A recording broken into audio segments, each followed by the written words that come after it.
Hey, Madison, what's up? Hey, Dr. John.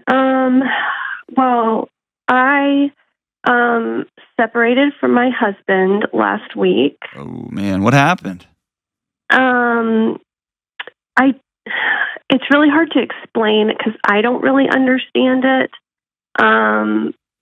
We've been married a couple of years, but through our whole relationship, over time, he just, we started having, intimacy problems, and the distance between us just grew, and I still don't really understand why, but... When you say intimacy problems, was it a sexless marriage, or he was making you uncomfortable? What was give me some of the roots of that intimacy challenge.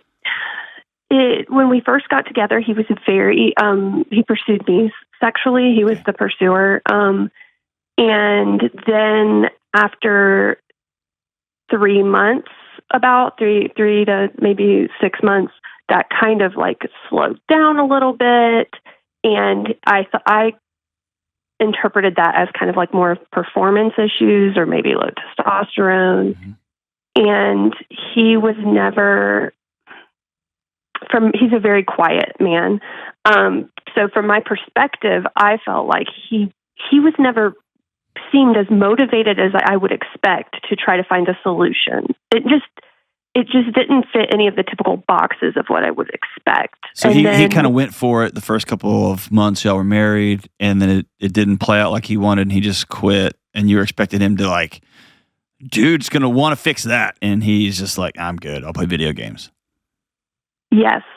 Huh. And just over time, it just would be 3 months between the times we would have sex, and I would try to talk about it, and we would have conversations where I would feel like we would be on the same page, and then things it just never, I can't even explain, it just never got better, it just kept getting worse. And so, did y'all ever see anybody? We did go to couples counseling, and then he started going to counseling separately. I ended up. I just think there's something wrong here that I don't understand. That is making. What did your couples counselor say? He wasn't great, to be honest. He was trying to be very encouraging, and John my husband, just didn't want to deal with the problem. I felt like I was doing all the carrying and trying to solve this, and it felt like he would have a conversation with me, but wasn't motivated, I guess. Okay. So then he saw his therapist for, he's seen her weekly for probably 4 months now. But about 6 weeks ago, but I wasn't hearing anything about what was happening. And I was asking and I wasn't really getting anything. And about 6 weeks ago, I just was like, hey, I don't know what's happening, but I can't keep doing this. I'm exhausted. And you have to give me hope. That was the conversation I had, is you give me something from your therapy, give me hope. And he went and saw his therapist the next week, and she said he has something called dismissive avoidant attachment. Avoidant attachment. Good God. And all right. Oh, geez. So, I mean, so that I Googled that, and that made sense in a way of it. The closer I felt like we got, the further away he got from me. But hold on a second.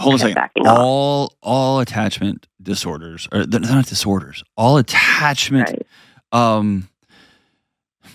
Avoidant attachment, anxious attachment, all those things. And I've talked to Adam Lane Smith, who's like the attachment goat, right? And I may even have him on the show one day. Like all they are is your body's way of responding to tough relational situations, especially when you're young. It creates a roadmap. Mm-hmm. And they are not personality disorders. They're not neurological disorders. It's biochemistry. It's the way your body learns to handle a problem. And what that means is your body can learn another way to do it, right? They're adaptive is the nerd word. They're adaptive, which means your body can adapt to something else. You have to want to. Your husband's not stamped in stone. Right. It sounds like, and this is hard to say, it sounds like he doesn't want to be married to you. Yeah. I have realized. Does he have the courage to say that? No, he sure doesn't. What a coward. Why? Why is he putting you through that? I almost have this cognitive dissonance of this version of him that I adore and I look at as someone who has things that are hard for him. We all do. Hold on. We all have things that are hard for us. Right. And then there's the version where I finally have to look at the sum of his actions. Right. Behaviors of language. Yeah. Yeah. I have ADD. I got diagnosed as an adult. I really view a lot of things as conquerable as you come up with a system. Yes. And good for you. You can change your life. So I've you know what that makes you? A functioning adult. Good on you. Right. Good on you. That's awesome. That's good for you.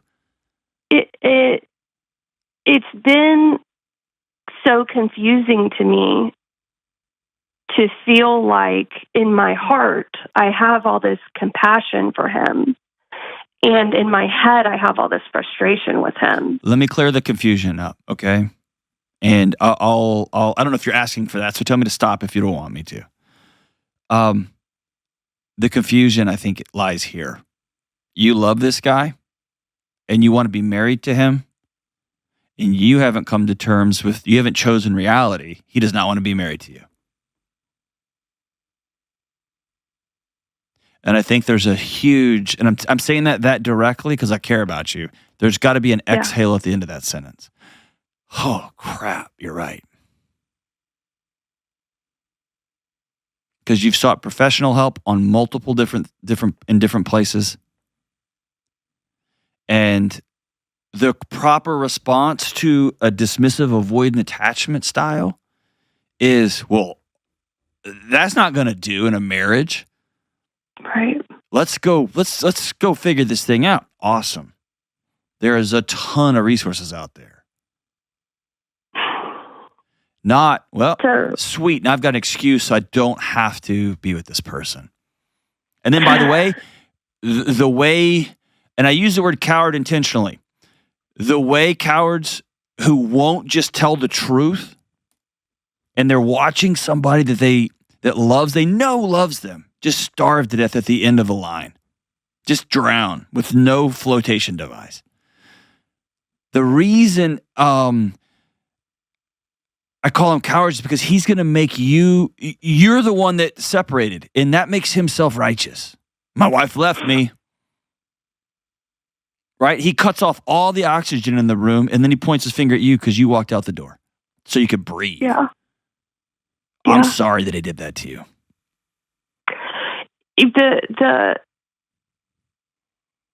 The situation I'm in right now is that when we decided to separate,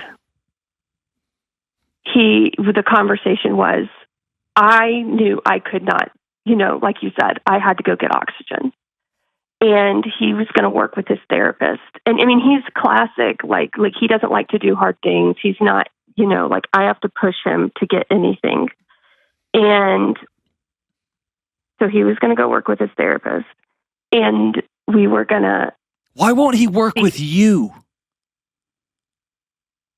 Why won't he work with you? I get working with a therapist and yada, yada, yada. He's been going to therapy for 2 years.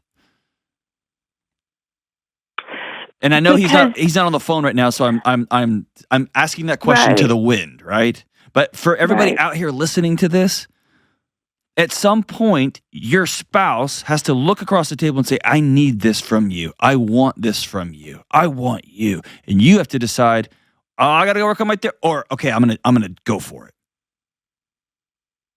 You see what I'm saying? There's like a tenacity. Like, I'm going to go to hell and back for you. I'm going to run through brick walls. And if I get to a brick wall that I can't go through, we're going to hold hands and we're going to go back and get some skills with a therapist, and then we're both going to run through this thing again. It's not a matter of you putting things on the table and him being like, I don't know, I think I need to go to my counselor and talk about it. Yeah. You know what I mean?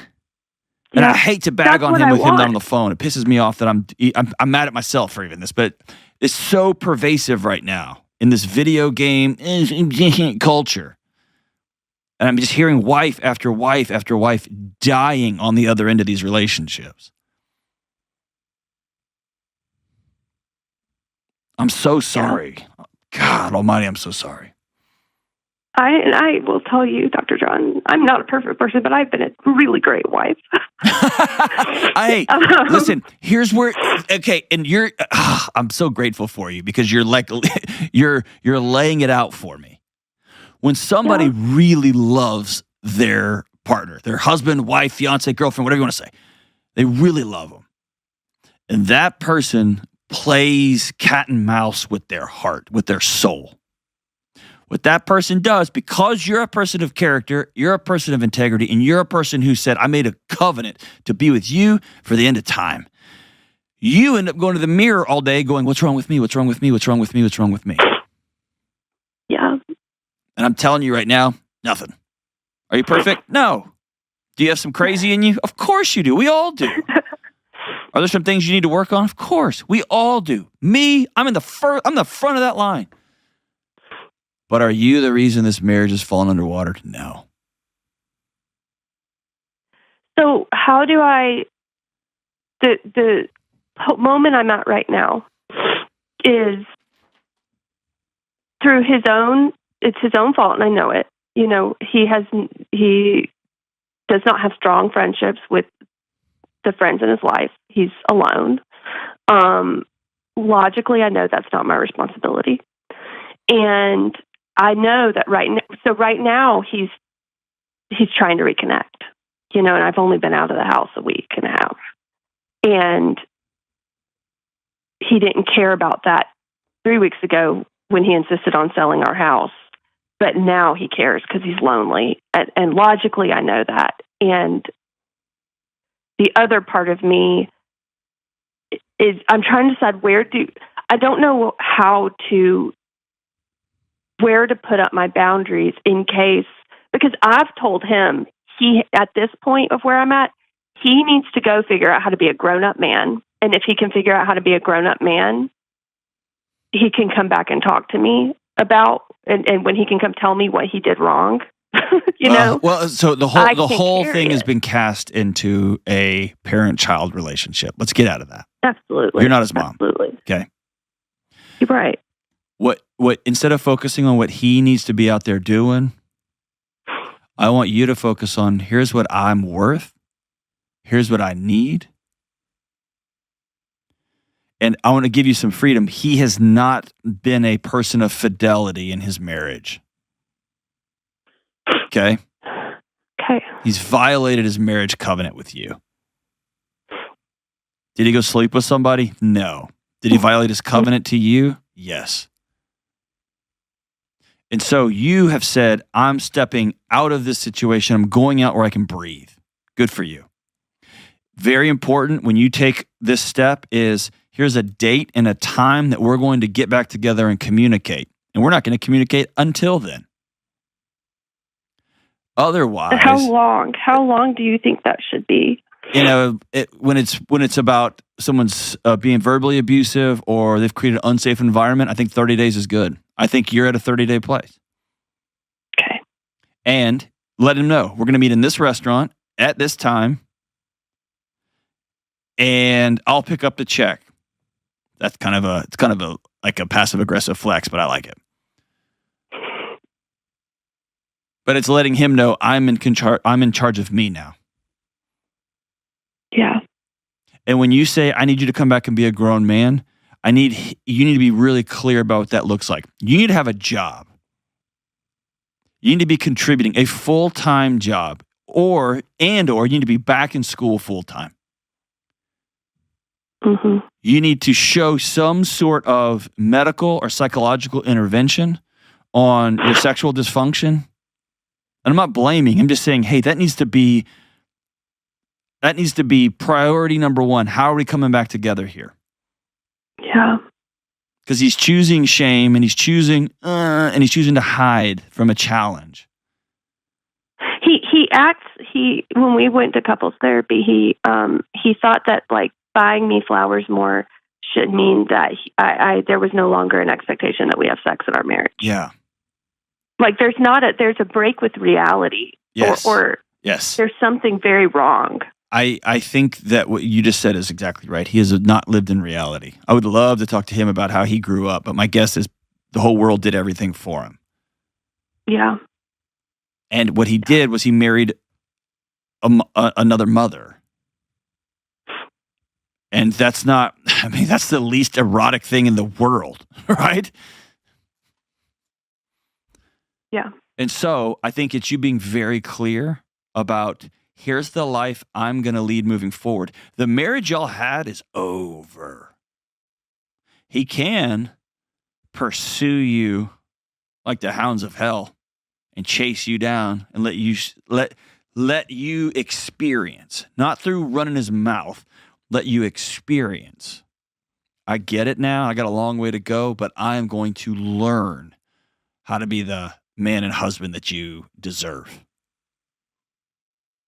Period. And by the way, that starts with me looking across the table and looking you dead in the eye and letting you know I want you. I desire you. And I'm going to figure this thing out. Is ED real? Of course it's real. Do people deal with that? Of course they do. But you go figure it out. You go meet with whoever you need. So what do I do? You say, I'm not responding to you anymore until this date, at this time. Yeah. Well, what happens if we do that? We get there. Then you ask, how are we doing? If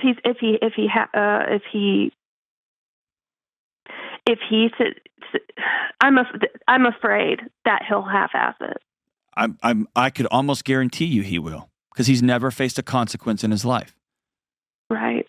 And what he's choosing is, I'm choosing to not work more than I'm choosing her. And that's all the info you need. Yeah. And is that info going to break your heart? God, yes. Is that info going to be devastating? Yes. But that info is going to be true. Yeah. And if you listen to the show, I want nothing more than reconciliation in every marriage possible. And I think 99% of the time it's possible. Do I want y'all to stay together and have an awesome marriage and this thing? Of course I do. But I don't want you to carry the entire wagon train through the mud, always asking yourself, why aren't you working hard enough? And this whole thing drags into the ground and it collapses. Because he's going to hop off the wagon train and just go find another mother. And you're going to be stuck in the mud like millions and millions of other women. I'm just done with it. And I have some sympathy because he's been told his whole life, let mommy clear the plate for you. Men are the problem with everything. You just sit there and I'll pat you on the head. And so I feel bad because he's been poisoned. His mind's been poisoned as to thinking what masculinity looks like, what his responsibilities as a husband looks like, how to go get a job and get off the video games, all that crap. You know what I mean? But he's going to have to learn that. And unfortunately, some people don't learn that until they're married, and there's some serious, serious consequences. Like he runs into a Madison, who's an amazing woman and an amazing wife, who says, I'm worth more than this. I'm not doing this. But brass tacks, I would be specific. I'm blocking your number. I'm not going to answer your text and your calls for 30 days. You've been apart for a week, so okay, for 21 more days, we're going to meet at this restaurant at this time. Here's my expectations. If you haven't met those expectations, I'm going to unblock your number an hour before. Just text me and we're going to skip the lunch.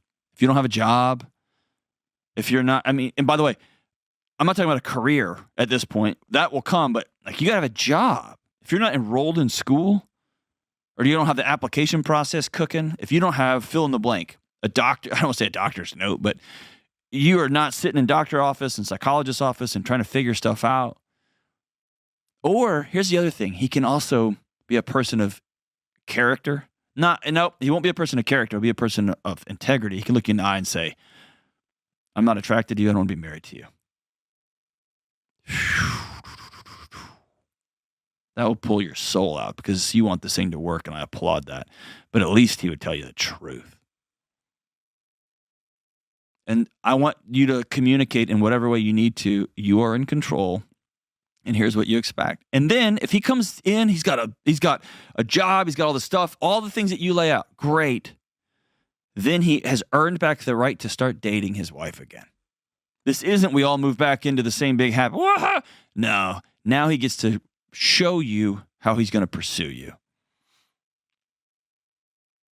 And you're not going to be spiteful. You're not his mom. You're going to continue to be an awesome wife, but he gets to pursue you. And you're going to build something new with him. And by the way, he gets to put on the table, here's what he needs. Cool. That's fine. Whew.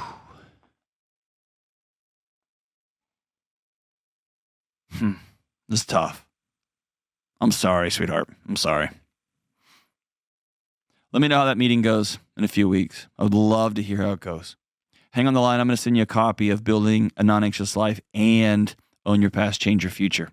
Just my gift to you. Both those books I think would help you in particular as you kind of walk through this fog here. Don't give up, but also be super clear about what you want and what you need.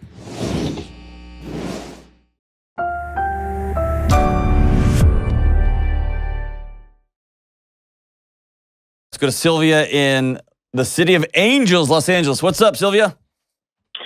Hi, Dr. John. How are you? I'm good. How are you? I'm doing well, thank you. You just hit me with that conflict deferred, conflict amplified. Uh-oh. I feel like that's how we're going to end my call, too. Oh, great. All right, so what's up? ¿Cómo estás?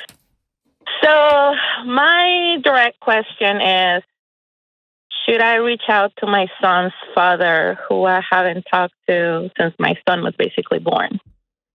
Tell me more. So, I'm really nervous. Okay, so we dated for about 6 months.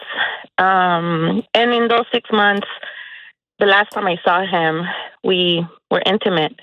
And we used the plan B. And after that, that was the last time I saw him. We kept talking, but I realized maybe I don't want to be with him. And I didn't know I was pregnant.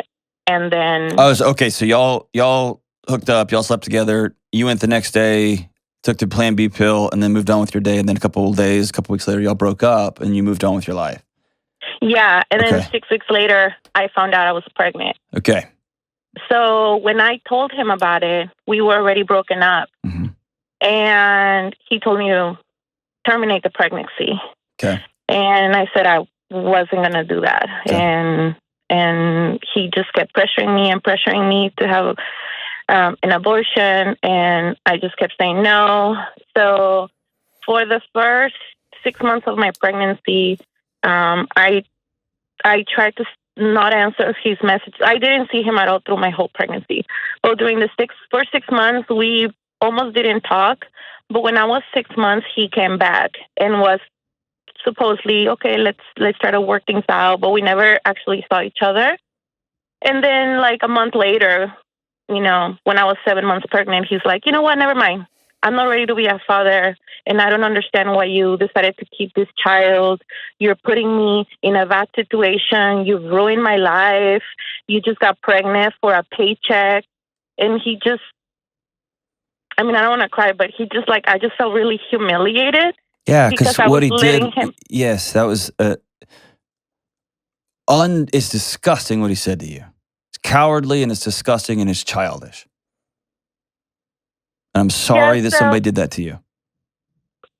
Yeah, so I kept communication open for my son because I felt like, maybe eventually he'll change his mind and this is his first child. Maybe he'll want to come around. So I said, if you don't talk to me respectfully, I'm not going to respond. Good. But if you want to know how the pregnancy is going, how the baby is going, I will respond to those questions. So we did continue communication in that way. And when I went into labor, we were talking. And hold on. You keep talking about communication and y'all were talking. Are you just talking about y'all were texting each other?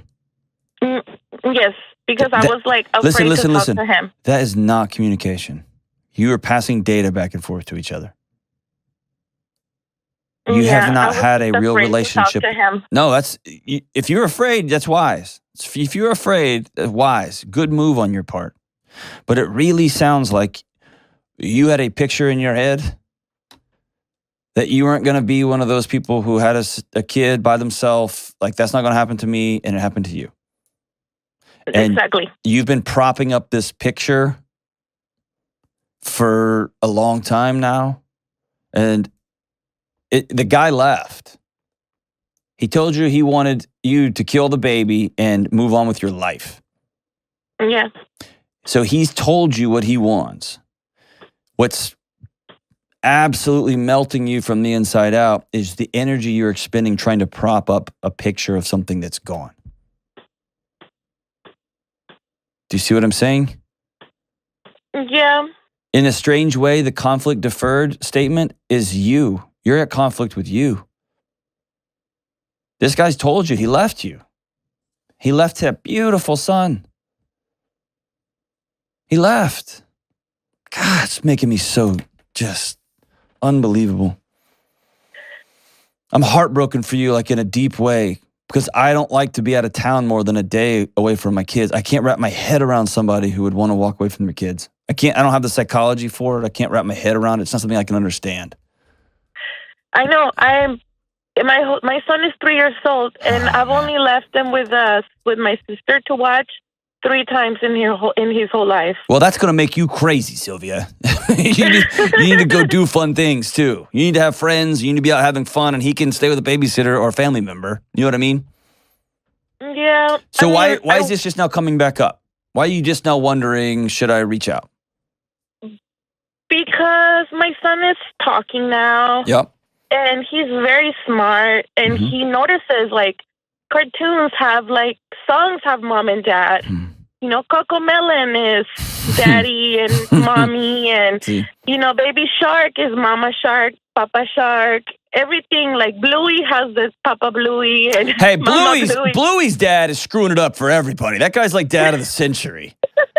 I watched that show and I'm like, man, level up, Delony. Like, yes. So Bluey's not really fair. That dad's incredible. Yeah. So I know. I just kind of feel like it's gonna come. Like, it is. Where's mine? It is. And here's the response. Daddy wasn't well, and so he chose to go. Daddy loved you, and but Daddy was not well. Daddy was sick, and he chose to go away. And here's the unfortunate thing. You know this as well as I do. That little boy's going to wonder what he did wrong to send Dad away. He's going to wonder that for the rest of his life. And here's what's going to happen. You're going to do a really great job raising this little boy. He won the lottery with you as a mama. And you're going to do a great job.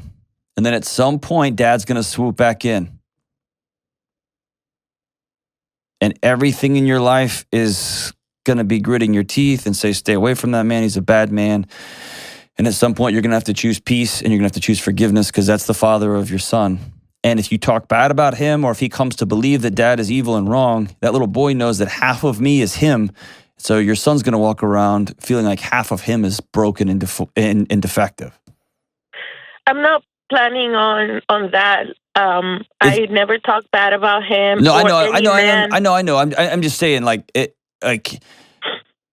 it's going to be a tough road to hoe. That's what happens when dads walk out on their families. Yeah. I mean, honestly, I wish it will happen sooner rather than later for my son's sake. And like you're saying, I will always try to keep peace. But at the same time, I'm afraid that when he does come, every little situation would be like, well, I told you not to have him. Or, Sylvia, you're making yourself crazy trying to prop up a picture that's not going to happen. The guy's gone. When's the last time you had a face-to-face conversation with him?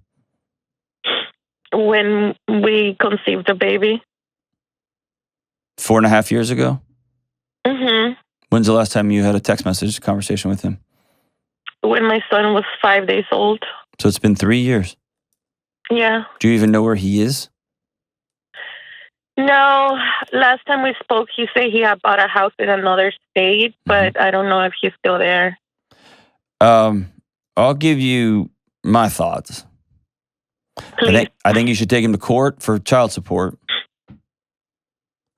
And I think he should be take care of, if he wants to walk away and neglect his family in that way, whatever. But he's got a financial responsibility to this kid. That's what I think. Or you can just wipe your hands of it and be done. And as he gets older, he's going to have to reckon with, it wasn't me. There was something wrong with my dad that made him do a very unnatural act, which was to leave a pregnant mom. And then he's going to have to make peace with that inside of him. And that's going to be his healing adventure that he goes on probably for a long, long time. Yeah, my family totally does not want me to put him on child support, but I have a Why? couple friends.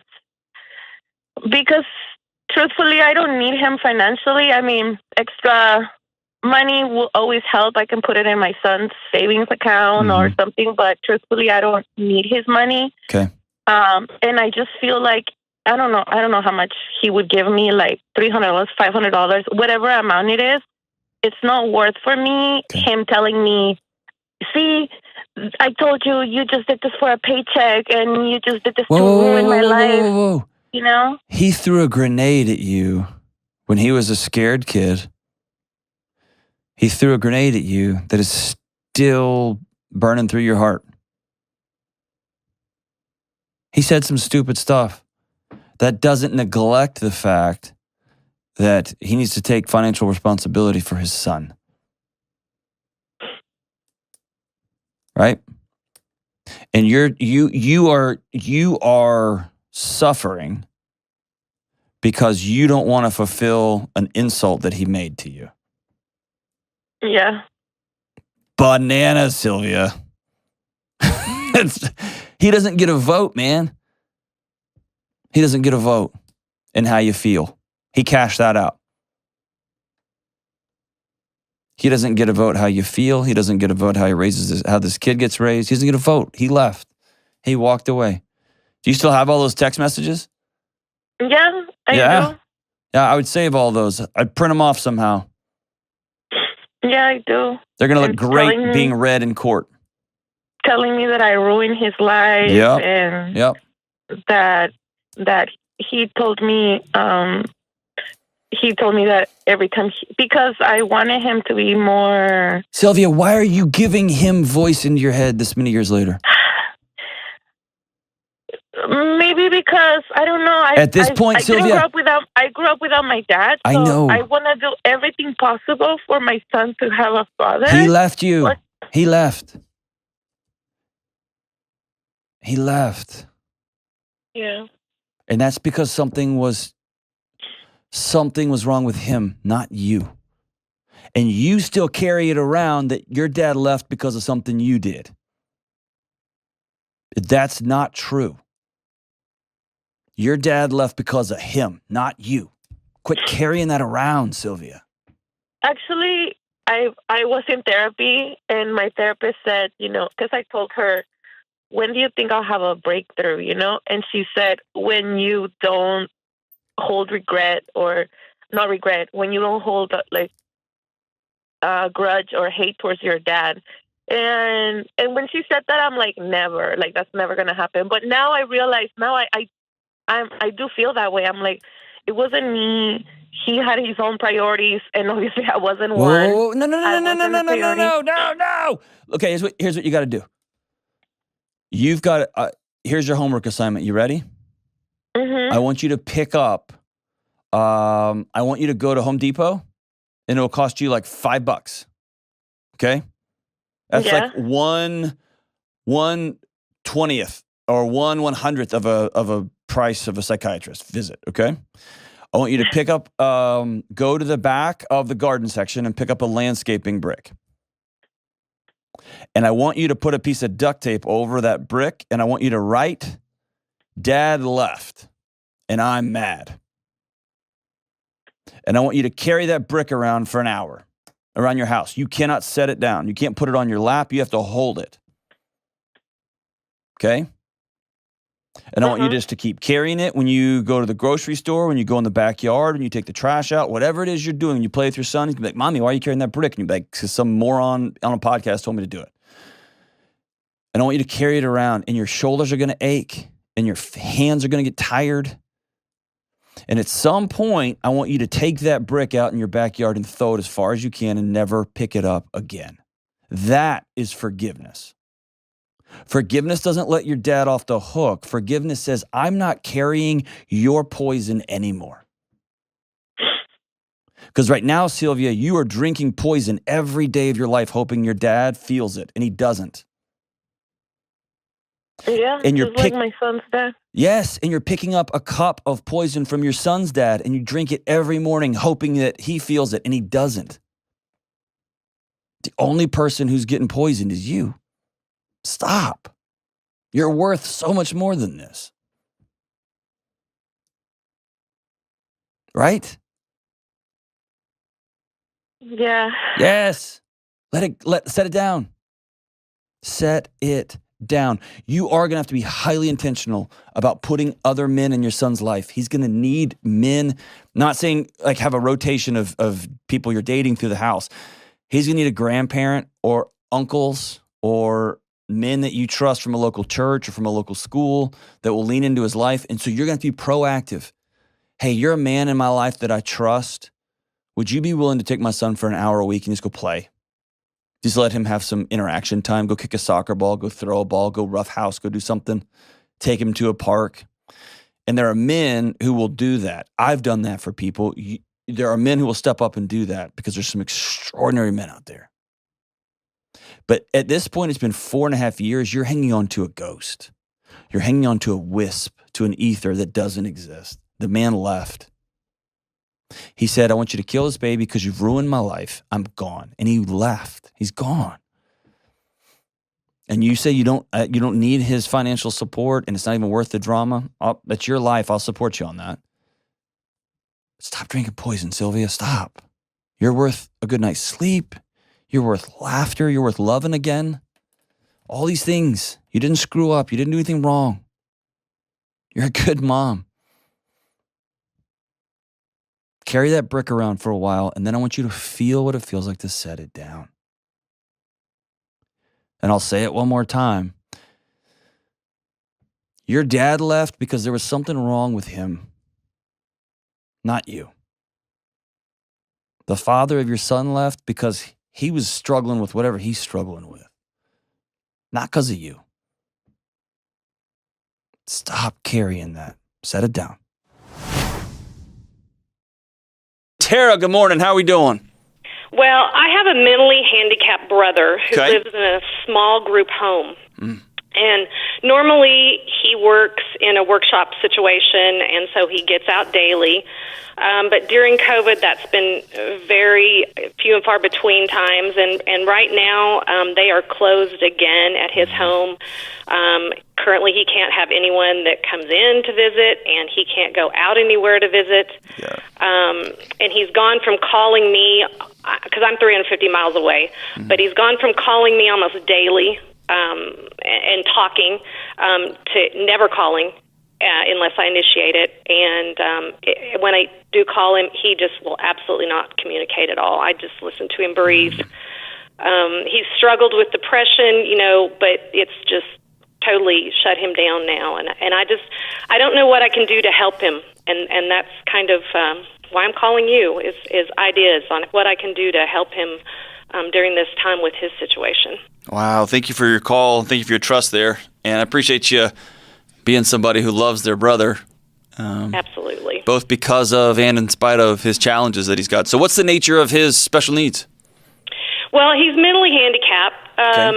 I would put him maybe, at 3rd, 4th grade level as far as, his communication skills and that kind of thing. He is physically very good. I mean, over the years, he's 55 now, so over the years he's bowled, he's played tennis, Special Olympics. He loves video games. He's very good at them. He's good at card games, horseback riding. He loves that kind of a thing. He's never been a big talker, but, he will get on a tangent and talk and chat about, his bowling game and his tennis and things like that. And it's difficult now because he has nothing to talk about. That's, I can feel his pain there, that he has nothing to talk about, Does he have a full grasp of what's going on, or is he, if he's at a 3rd, 4th, 5th grade level, is he wrestling with this as most 3rd, 4th, and 5th graders are, which is suddenly their world shifted underneath them, and they get it intellectually, right? They'll hear that we're not going to be able to go to work today or go to school today, but that's not appeasing their hearts. Is he getting it, or is he just struggling? I think he struggles with that. I think he's been told, and they try to, make it with all of them in the house, to try to explain. But if I were guessing, and I don't know this for positive, he feels like he's done something wrong, probably, Yep, absolutely. Yeah, I've heard that same conversation across the country, that folks with special needs and folks under the age of middle school are internalizing what's happened over the past year as something they've done. If they would have just been a little nicer or kinder or washed their hands, then this wouldn't have all happened. And that's just a whole other devastating psychological consequence of what we've been doing here. So he lives 350 miles away. And have you tried FaceTiming him? Have you tried any other technological communication other than just the phone call? Right. Yeah, we have done FaceTiming, and it was working okay, like maybe April, May-ish, and now he's gotten to where he doesn't want to do that. I'm struggling with getting him to charge his devices, because I'll try to call him on his cell phone or on FaceTime, and it's not charged. And I've been trying to work with the house people on making sure that's done, but struggling with just getting that communication there to him. And the last time we FaceTime, he just struggled with even lifting the iPad and seeing me and me seeing him. So, have you ever seen him go through a pretty significant depressive episode? Nothing like this. Okay. Yeah. Are they at the home? Are they getting the residents out and taking them for walks, getting them outside? I don't think they're going for walks. They might put him in a van and drive them around. And I've been told that he doesn't want to even do that. He wants to sleep. Sure. Yeah. So it's been my experience with adults with special needs that, as much as the rest of us, but in a very pointed and unique way, the ability to work it brings an esteem that can only be achieved through accomplishment and work, right? And being able to go somewhere with purpose and go somewhere and accomplish something is a major driver of self-efficacy. I'm talking like an idiot here. Is a major driver of self-esteem for adults with special needs. And when that gets taken away, when you take away somebody's purpose, when you take away somebody's well-being, that's just devastating, right? Mike Rowe of the Dirty Jobs fame was here in the Ramsey building a few months ago, and he just offhandedly dropped a line while he was talking, and it has stuck with me. He said when COVID broke out and we determined there was essential and non-essential workers, we said essential workers were media personalities and nurses and teachers, things like that. He said inadvertently, we told 300 plus million Americans, you're not essential, just go home. We'll mail you a check. And I had never thought of it that way, but we have just told people across the country, we don't need you. Go on home and we'll let you know when you can come out. And it's been devastating. And my empathy for your brothers is heavy on my heart right now. Because for somebody who can't understand and is just being told, stay here, stay here, stay here, him withering underneath himself is to be expected, right? And it's heartbreaking. So a couple of things you can do. Number one, I would call the home and with all the kindness yet forcefulness you can muster, I would strongly recommend they get folks out to take walks. And whether that is you can give him some sort of exercise program that quote unquote becomes his job, or give him some set of goals that he can accomplish by walking around the neighborhood, whether that's giving him one of those really cheap Fitbits that he can count steps. What we want to do is little wins. We want to do little tiny, what I would call micro accomplishments, micro goals for him that are going to both get him a sense of purpose, but also get him outside and get him sunshine and get him moving around. If he's in Texas there, then the sunshine's going to still be on him and it'll be cool, but it won't be freezing. And that would be a gift to him, both physiologically, right? The vitamin D and the fresh air and all that. And if he's doing it with a community, that will help too. But it also is going to give him a sense of purpose that has been taken away from him because he can't go to work. Another thought would be, would he be able to play, and golly, man, talk about a twist of fate here. I'm recommending this on my show. Would he be willing to play video games with you? Yeah, I think he would. If you challenged him and kind of talked it up, like talk some trash, some good brother-sister trash, and just say, hey, I've been thinking and I'm ready to dominate you in some video game that y'all could... competitive, so yeah, that might be a possibility. That you could get one of, I'm telling you this, man, I'm always telling people to get off the screens, but this may be one of those unique moments where getting one of those microphones and you do your best trash-talking sister you can to get him out of his shell and give him something to look forward to. And this would be a moment of accountability for you if you put something on the calendar for him a couple of days a week and said, on Tuesdays at 6:00, prepare for Big Sis to crush you, right? And get him and get him fired up that way. If he would do that and engage with you there, that would be a unique way that y'all could get connected. And it may be a way that he could get connected with your kids if you've got them, with your spouse, with other people in the family too. And again, you're giving him a sense of purpose. You're giving him something on the calendar to look forward to. And then I think it's really important for you to recognize this unique moment and that total heartbreaking powerlessness. And you are such a great sister. You're focused on how you can help him. But I also don't want you to miss this moment where you're going to have to look in the mirror and exhale a little bit and drop your shoulders and realize how limited your personal power is, right? Mm-hmm. Have you experienced that? Have you gone through your own grief on this deal? Yeah, I think so. I think it's gotten more and more here with things going up and them closing again and the hope of them reopening, they're telling us January, and I'm like, that's a long haul. Yeah, it really is. It's a long, dark haul, right? It's the winter months are not good to be pegged in and locked in. Is there a way he could come visit you, or is that a no-no? Yeah, they won't allow it. See, he was going to my parents' house every Wednesday and playing games and eating dinner, and they have not allowed that since February. Wow. Yeah, it looks like you're going to have to do the limited things you can to lean in here. And again, I would love some sort of fitness regimen.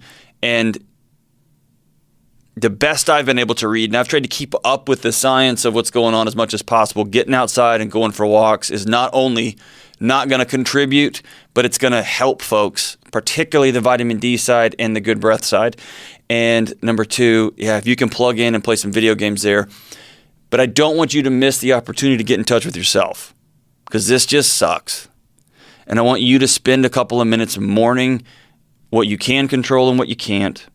I want you to spend a few moments on the regular talking to somebody that you care about and just being able to express, I hate this. And this isn't whining, this isn't complaining, this is just acknowledging. So many of us are just running into solving mode, and man, we just have to pause for a minute and just own, it's no good, man. I hate this. So, Tara, thanks for the call. I wish I could give you more concrete, like, hey, just do this and this and this. And I'm guessing here, right? My hope is that you can use the love and care you've got for this young man and get him plugged into some video games. I think that'd be a lot of fun. And man, whenever I think I can't get weirder, James, here I am on the show recommending people play video games. But Tara, thank you so much for that call.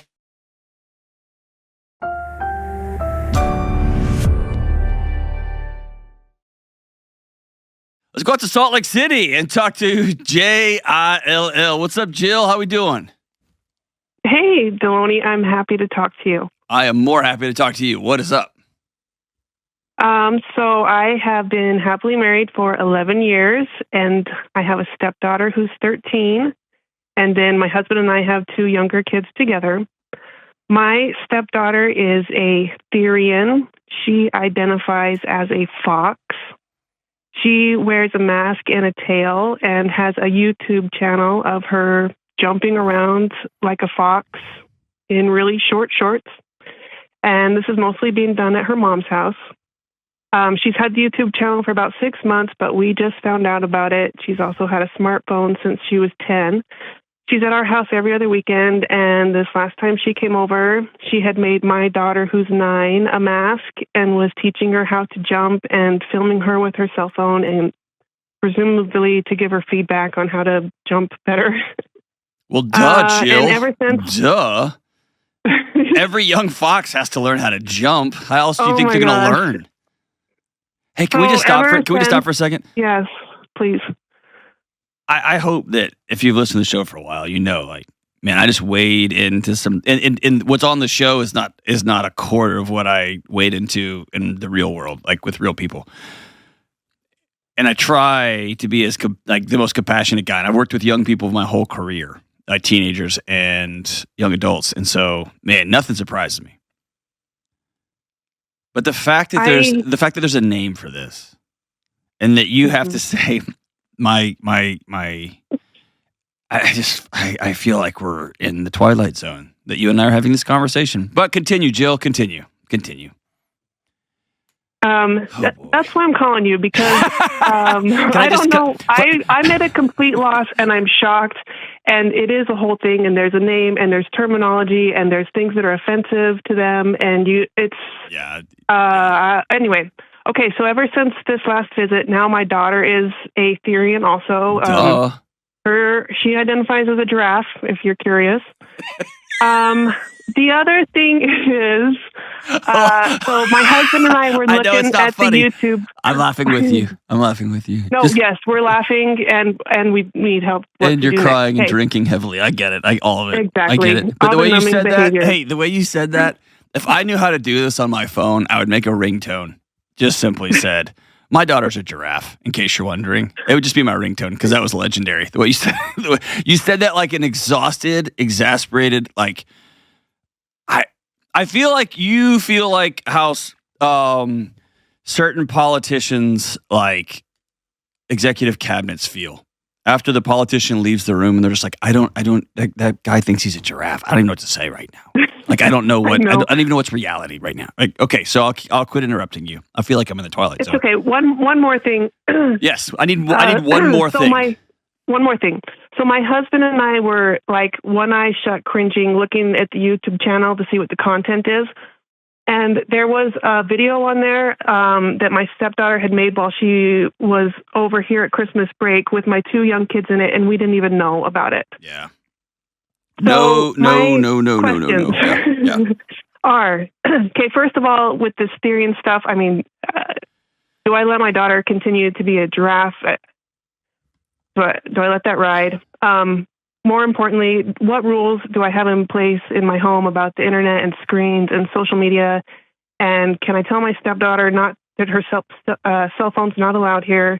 And then overall, big picture, like what kind of relationship should I have with my stepdaughter, since I'm not her bio parent, but so much of her influence is over my house and my daughter, who's absolutely in love with her, adores her.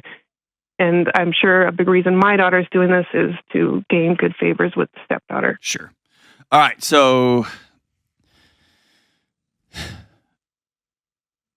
where do we start here? All right, let's just start with number 1. How old's your daughter? My daughter's 9. Okay. My daughter's 8.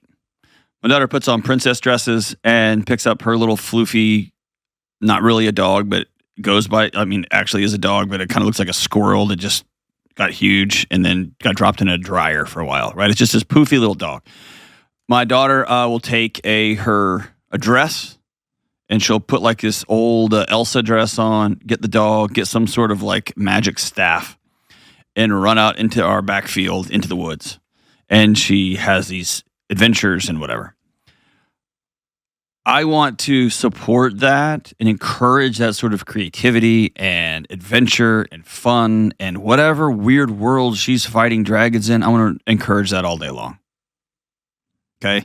When my son, who's heading into high school, comes home 1 month dressed like a punk rock kid, 1 month dressed like a country singer, like I want to encourage that.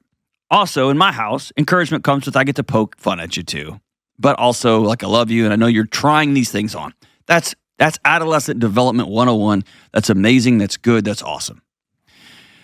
Where it crosses a line is when we go out in public, my daughter dresses not in her make-believe garb. And I find it strange that I have to say this, and I say it with as much compassion in my heart, but your daughter is not a giraffe. Your stepdaughter's not a fox. And once this behavior heads into high school, heads into college, heads into adulthood, now I'm going to ask more questions, okay? But right now with your 9-year-old, that's the only kid we got in front of us. If your kid wants to dress up like a giraffe and run around the backyard, I don't have an inherent problem with that, understanding that she's not going to dress like a giraffe when we go out to dinner. She's not going to dress like a giraffe when friends come over. See what I'm saying? Because you don't identify at, like, that language is just madness. It's so strange that we're even having this conversation, right? I agree. We'll never, in our 40s, you and I will never understand it. No, I understand it. I mean, I've sat with the scholars who try to walk me through it all. And maybe this is how civilizations collapse, as I've been told. I just don't give a lot of credence or time because there's real hurting people in the world. This stepdaughter of yours is struggling, it's hurting, right? Yeah. And so she needs some direct connection to some stable, secure adults and to some peers. To answer question number 2, I want to answer it fully. No more one-eye cringing in your home. These are two-eyed, wide-open parents. Absolutely not. I just feel that a thing at school. The school that my son attends is not allowed to take pictures of him and put them on the internet, much less a kid. The school at least has some legal standards. I'm not letting some 9th grader or 10th grader put pictures of my child on YouTube or on there. No way. No way. And so, yes, no question about it, that's a firm boundary. When you walk in our house, you don't have a phone, period. You go to your mom's house, I can't do anything about that. That leads me to this. Where is your husband in all this?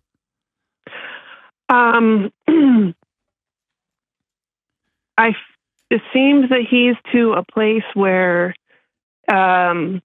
he feels like it doesn't matter what he says to the stepdaughter or her mom, they're going to do what they're going to do. For example, she asked... Not in his house. Right, at their house, sorry. Yeah, at their house, he's right. He's right. Jeez Louise. Yeah, they asked 9 or 6 months ago if she could have a YouTube channel, and he said absolutely not. Right. And then we find out later that it happened. The Syrian stuff's, he struggles with it, but his problem is with her live streaming to strangers on the YouTube channel. That are majority adult males. I'm sure. This is not a YouTube channel for other kids dressed like animals. That could be hilarious. Right. If there were high school kids dressing like animals, running around and crapping in the woods, that'd actually be funny if it was just to other high school kids. Because high school kids are hilarious when they're just allowed to be fully high school kids. You throw a phone in there and you put up on the internet, now it's a bunch of grown men. And it goes from, that's high school kids being high school kids to, and by the way, don't get me wrong, high school kids aren't just in mass crapping in the woods. I'm using it as an example, like high school kids do wild things and they think it's hilarious. And occasionally it is. Not occasionally, sometimes it's real funny.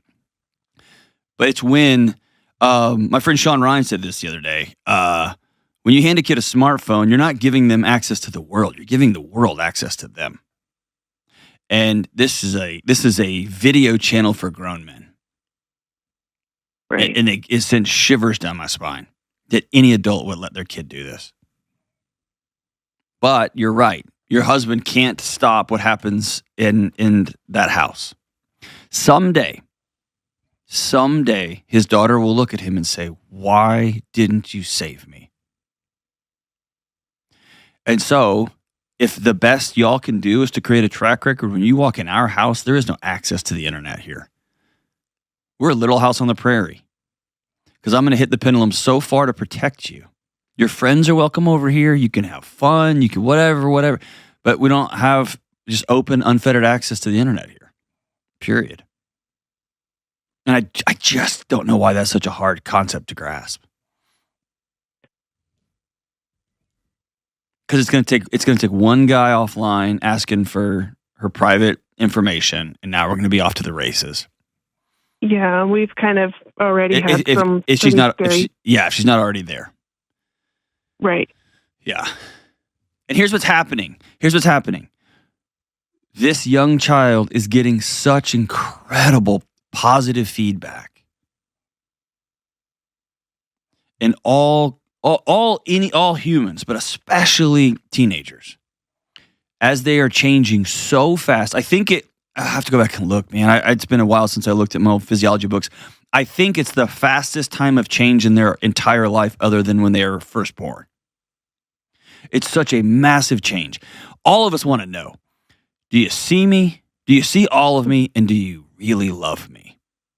And when you're changing that fast, that question, before you even ask it fully, you've changed again. And so kids are, especially teenagers, are incredibly vulnerable to positive feedback loops. And if her mom... Go ahead. I mean, my heart breaks for her. It's exactly what she says, is she doesn't feel seen or heard. That's it. By the adults in her life. You know, she's in therapy and stuff. Mm-hmm. She just started DBT this month. Yeah. Which is hard. It's hard for me to be that parent. I know. Ugh. I know. DBT has some miraculous feedback. I like the fact that you just said that. It really makes me feel at ease. Yeah. At ease. If you have a right therapist who's not like, yeah, you know what, you are a fox. If you have somebody who is encouraging this clinically, it's just going to get more problematic. What your husband needs to know is, and I don't know if you're on as a parent or guardian, but in most states, y'all parents are actually the client, not the kid. What that means is the kid, you have access to all the clinical records, and so you can find out what sort of diagnostics there are. That makes sense? Yeah, everything that we get is kind of secondhand from the mom, so that's probably a good idea for my husband to maybe firsthand talk to the therapist. Yeah. He's going to have to have proof. We don't know what we're dealing with. He's going to have proof of that he's a parent or guardian, and he's going to be able to, what I would say, talk one way, which is, I need 30 minutes of your time to talk about my daughter, what I'm experiencing over here. And here's the out of control behavior. I'm parent or guardian. I need to know what you're seeing or hearing, and or any diagnostics, any medication you're recommending. And he gets access to that. But the fact that she's going through DBT means somebody somewhere probably has diagnosed her with borderline personality disorder. Is that what she has been diagnosed with? Well, they've said like ODD, and she doesn't have. She doesn't have. Well, I'm not going to say that. I'm not meeting with them, so I have no business saying that. Oh my gosh! You know, she went through regular therapy. I mean, for many years, and it's almost like kind of like nobody knows like what to do with her. And you know what? She's not a bad kid. No, she's not. She's like very respectful, and she helps my kids, and she like does the dishes, and there's just something else going on at the other house, maybe, because the mother just reports her being like defiant. For example, she won't go to school, you know, and so her mom put her in hybrid school. She wouldn't do that, so now she's on online school. Well, guess what? That's not working either. Like, she just wants to stay in her room and YouTube all day. Is there a parade of other men coming through in and out of that house? We've always been on high alert for that kind of stuff, and there is questionable men in that family, but we've questioned her and the mom and have been told that there's nothing like that's going on. Okay. But there has been like sexually deviant behavior on my stepdaughter's behalf. How old is she? She's 13. Jeez. Yeah, I might even consider disclosing that. No, I wouldn't consider. I would 100% disclose that to the counselor. Your husband disclose that to the person she's seeing, and request a formal forensic interview. And for a 13-year-old, a skilled practitioner, it won't quite be play therapy, but they will talk in a way that they can circle up and get a picture of what's might have happened in the past or what's going on. And it may not be sexual, it may not be actual abuse. It may be this kid lives in the Therian /internet /Wild West open world on YouTube and other platforms, and who knows what she has seen, and who knows what chats have recommended to her or suggested she do on camera, etc. Right? You know what? She's been sort of raised on the internet. Unfortunately, she's like searched like anime porn. Sure. She like has been caught like in closets with other girls, touching. And some of that's gonna shock people. Some of that is I don't say developmentally appropriate. It's developmentally understandable. Okay, like curiosity and experiment. Like that doesn't weird me out. What weirds me out is sometimes anime pornography is recommended to a minor as a grooming technique. It's a way to bridge the gap between, hey, you want to meet up at my house, with here's a cartoon, right? Oh my gosh, this is so gross. Can you believe they're doing that? It's so weird, but it feels good. Wouldn't that be cool and that's how it starts. And so my question would be, was it another 12-year-old going, oh my gosh, these cartoons are insane? Or is it that an adult live chat her on one of her YouTube things? That's why I don't play with any of it. It's a disaster, right? Yeah, it is. I think at the end of the day, you and your husband have to draw a kingdom around your home. As for us in our house, no phones in the house, no YouTube channel. You cannot take photos of our kids, or we'll contact YouTube and have your channel shut down. I don't know if that's possible, but that's what I would say to a 13-year-old. Will there be kicking and screaming and weeping and gnashing of teeth? Of course. She's 13. That's her job, is to fight and scratch and claw against the boundaries that parents put up, especially when she's completely unbounded in another context. Yeah. And what she needs from y'all is, I love the word Becky Kennedy uses. Dr. Kennedy, she says sturdiness. She needs sturdy parents. We're going to stand there in the storm while the winds rage, because those winds are 13 years old. And then the bigger picture is you're playing a 10-year game with her. You want her to turn around at 26 and be like, those two people never stopped fighting for me and they really cared for me. That's the game. That's the where you're playing. And how can we keep her safe in the middle? And I would be on the phone with that counselor ASAP. Depending on the state, some states won't this and that. They got nonsense legislation, et cetera, et cetera. I think I've talked about it here. If I would ever talk to a teenager, because I knew that the parents could call and ask for any of my notes or ask for anything, I would always disclose to the parents and the teenager in the room, what do you want to know about first? And I would tell the teenager, all right, you heard your parents. If you're sexually active, they're going to want to know. So before you tell them you're sexually active, just know I may have to tell them. And I wanted everybody on the same page that way, because I didn't want to do any baiting and switching and violate a young person's trust. At the same time, being sexually active at 13 is different than being sexually active at 33, right? And so the safety concerns are different. all that to say is I'd be on the phone with that therapist, and you, at the end of the day, you are powerless as to what goes on at mom's house up into a point.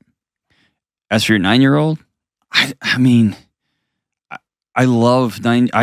don't want to squash the imagination and the wild thinking and the dreaming and the what ifs and the I'm a giraffe. I don't want to squash that.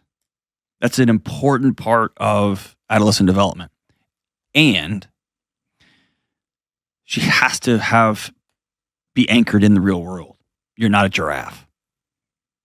Listen, I've told my 9-year-old that I think she's cute. I think it's good exercise. I love the creativity because they home make the masks. And I love that she does it for herself and for her own joy. I'm not okay with her posting it for likes and subscribers and for getting validation from outside sources. 1,000%. Okay. And without that external validation filling up that young mind and that young body with I'm loved, I'm loved, I'm loved, I'm loved. Because you and I both know that is a cheap dime store version of what affirmation is. But for many millions of kids who are holding a smartphone, it's all they got. And those smartphone creators are way better at just backing up a dump truck worth of that affirmation and dumping it into the hearts and minds of these little kids. More so than a parent who's like, take out the trash, right?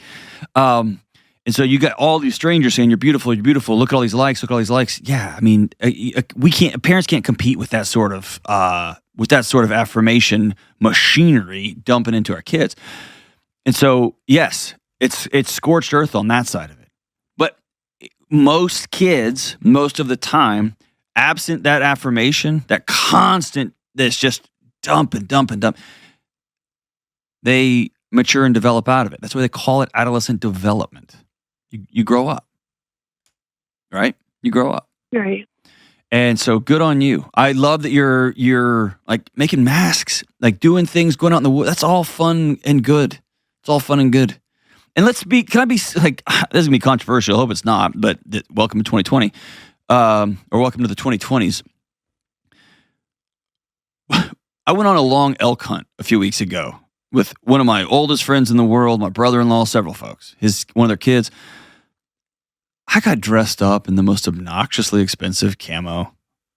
I had fancy this and fancy that, and my boots were fancy.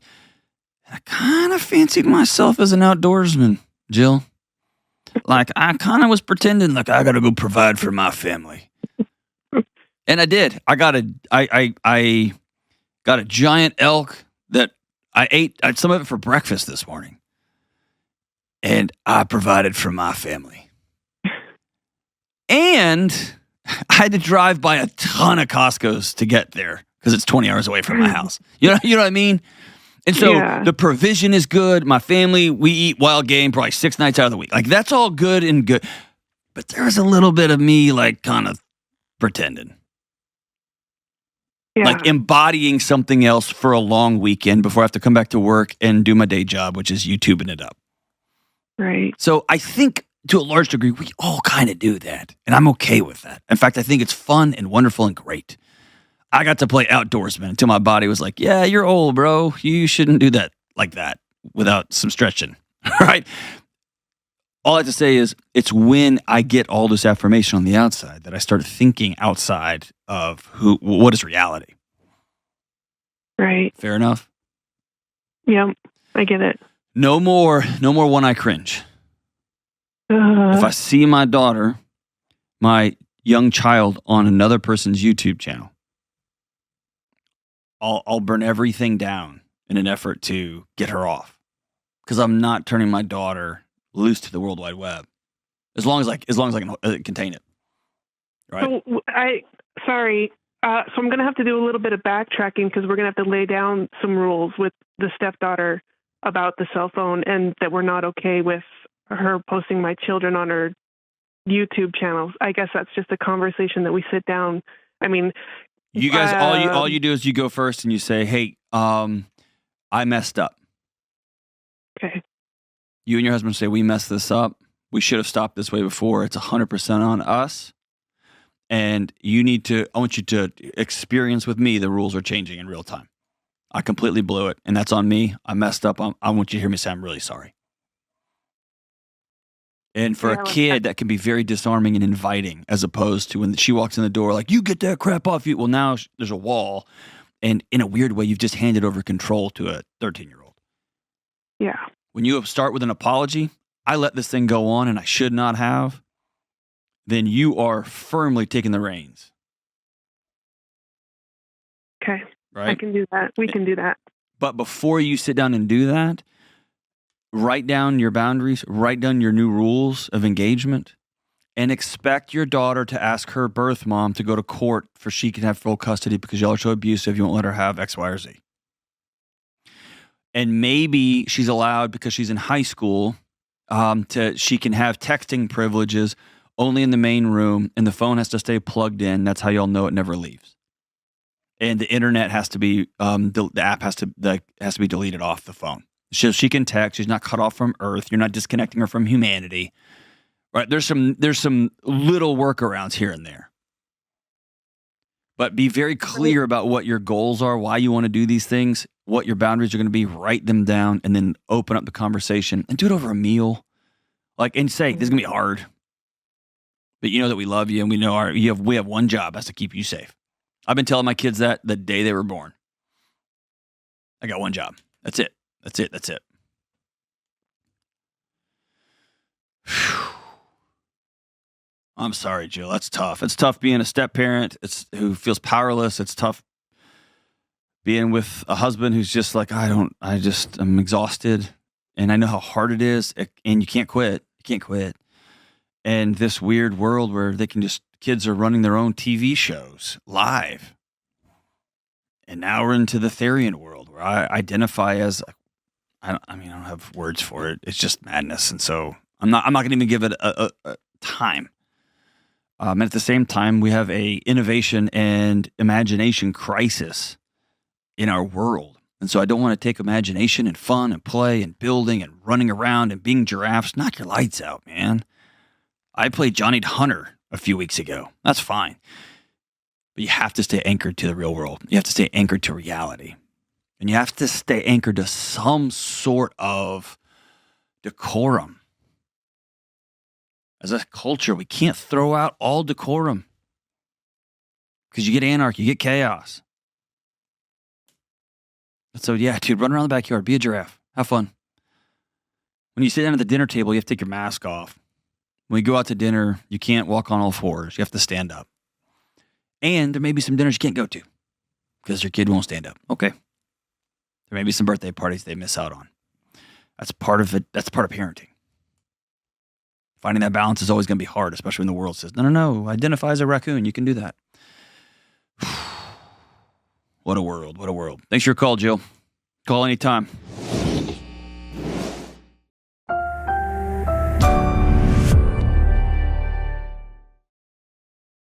How can my husband and I effectively discipline our 13-year-old son without making him feel like his life is over? Okay, I'm going to answer this with one quick statement, and then I want to hear the whole story, okay? Sounds good. You cannot control your son's feelings, period. Okay. Full stop. Okay, now tell me the full story. Okay, so primarily it has to do with screen time. So that's the thing that if we're going to give him a discipline or cut something out, that's what really gets to him. Other things, extra chores, whatever else doesn't really affect him at all. And if we take away screen time or cut it in half or whatever, he's just a beast. He's moody, he's rude, he thinks his life is over. And in this day and age, I feel like with kids, things have changed so much that a minor thing, maybe to adults, because we can see the bigger picture, to children, in adolescence, he hasn't gone through puberty yet, I don't think. I think to him, it's the end of the world. And is it okay for him to feel that way? Should I do something different? Should we talk through it? Yeah, there's a lot here. Your assessment of what kids can handle and not handle is a little bit off. It's not quote unquote. Okay. So I heard somebody is probably 6 or 7 months ago, and I track with them 1,000%. They said, I'm sick of people saying the quote unquote, these kids these days. Okay. And he went on to say, the kids have not changed. They're exactly the same. It's the adults in their lives that have changed. That's fair. Okay. So you and me as parents of youngsters, young teenagers, and young kids, it's us that have to do the management, not these kids. They're just kids. Mm-hmm. So a couple of guiding principles I always go with when I'm talking to parents about kids. Number one, kids do what works. And some kids are super ultra compliant and go get straight A's because it works.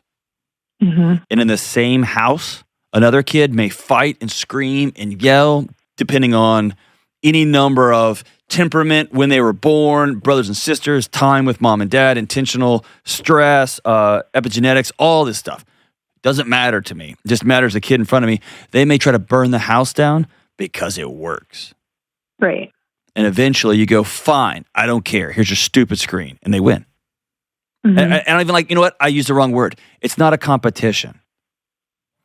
So what does screen time give a kid? It gives them distraction. It gives them an exhale. It's a drug. And the folks who built the screens, the apps, the shows, if you got behind closed doors and learned how intentional they are with colors, with fonts, with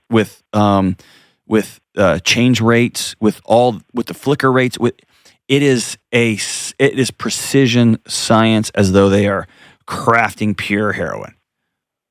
Yeah. And so you've got a kid. How old's your child? He just turned 13. Okay. So when he's screen, is it phone? Is it texting? Is it social media? What is it? We're pretty strict. He likes to play Fortnite, and he thinks the time allowed is for babies, and it should be more. But what is Fortnite for him? Is that a way he interacts with his friends? Yeah, he talks to his friends, but he's also pretty outdoorsy with his friends, too. So he's getting a lot of outside time, too, with his friends. Okay. Right? He gets really just in a bad mood and mean lately because he doesn't get enough screens, and if we take it away, and it's just everything in his world is based around that. Okay. He doesn't have a smartphone, so he says we treat him like a baby because he has a True-Me phone, which is a kid version phone. And sure. And I think the response to that is, no, we treat you like someone that we love and want to keep safe. That's good. And so your kid is allowed to be frustrated and allowed to be annoyed. He's 13. That's his job, right? Yeah. Yeah. What he can't do is have control over your feelings or your, he can't have access to your emotions, or he will use them to his gain. Right. As Dr. Becky Kennedy calls it, you've got to be sturdy in the face of a 13-year-old. Now, here's where I've taken all of the me versus you out of it, and I place it wholly on my kids. And here's what I do. Number one, there are some non-negotiables. I have a 14-year-old. He's figured out how to listen to these episodes now. He'll probably listen to this. He will never get a camera on a phone in my house. Okay. Period. Ever. Last night, you guys are the worst. Now, he's dying laughing when he's doing this. But he's like, y'all are the worst. You don't care about me. And he's being funny. But it's like, and I started laughing. And I was like, one of my favorite things is to make you miserable. But he knows I'm not giving you a camera. Because you got the unfortunate lot in life that your dad did a whole bunch of sexual assault investigations at the college level. Not going to give a phone to you with a camera on it, period. You're not going to get social media. I know how devastating it is to me, and I don't care. I'm not going to give that to a 14, right? And so all I have to say is there are some non-negotiables. Okay. The next round of negotiations is my son, my daughter versus my son, my daughter. What do I mean by that? Last night, my daughter said something that was really unacceptable and rude. And I said, if you choose to not respond X, Y, and Z, and you choose to do that again, you are choosing X, Y, and Z consequence, and that doesn't make sense to me. But I want her to feel the weight of, if I choose to be sassy, if I choose to hit somebody, if I choose to steal, she doesn't do that stuff, but like, if I choose behavior X, I am choosing consequence. Okay. So if she chooses, I'm making something up silly, if she chooses not to get a room cleaned up on Saturday mornings, she's chosen to not watch TV. I've got nothing to do with it. Because in my house, you only watch TV on Saturday mornings, and you only watch TV when all your chores are done. So you get to choose how you roll there. Right. Now, is she still 8? Yes. Does she still kick and scream if I hold myself to my own standards? Yes. She didn't have permission to make me mad, so I'm not going with my life. Right. That's something I need to, his emotions, it's not me. He doesn't have control over my emotions. That's on me. And I need to But he does, be better about that. He does need to choose to be respectful, or he's going to choose to lose a lot. So that's kind of, so he's been very disrespectful. He's always been my sweet, he's the oldest of 5. We have twin girls that just turned 7. They're the youngest. And he's always been my sweet, responsible, one. And in school, he's in 7th grade. He's in all advanced honors classes. He does a great job. And he's like, Mom, I'm doing my stuff. I'm doing what I'm supposed to do. It's not fair that you are controlling, my screen time. Your safety there's not an ROI on your safety. Yeah. There's just not. Yeah. So when he acts in a way and he thinks his life is over and he goes in his room and he doesn't want to come out, he doesn't want to do normal life because he thinks his life is over. Mm-hmm. Do I go engage with him? Do I give him space? Do I talk through it? I would give him a little bit of time because he's learning to regulate his emotions. Okay. And then he gets to choose to take a walk with you around the block. Because here's what he's asking for. Can I have some private time with my mom or my dad? Mm-hmm. Can I have some full attention connected time? Because I used to be the only one here. And now my life's exploded. And there's 14 people running around here and there's 2 twins. Yeah. And that plays on your mom guilt because you never have enough singular time with any of your kids. Right. And so you get frustrated and y'all both have this emotional back and forth game. And then he says things like, I'm doing perfectly. Why do you hate me? And you're like, fine, play your stupid game. And then his body goes, now I know the boundary in this house. Yeah. Do you get what I'm saying? Yeah, I know that makes sense. So you first, mom and dad, y'all have 5 kids. Mm-hmm. I want y'all to double down and triple down on rebuilding your marriage. Because that tension ripples through the house. Yeah. How old's your...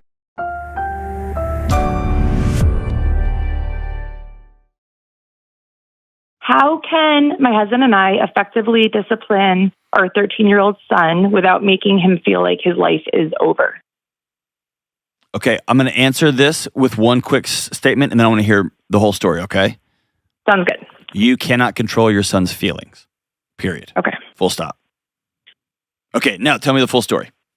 Okay, so primarily it has to do with screen time. So that's the thing that if we're going to give him a discipline or cut something out, that's what really gets to him. Other things, extra chores, whatever else doesn't really affect him at all.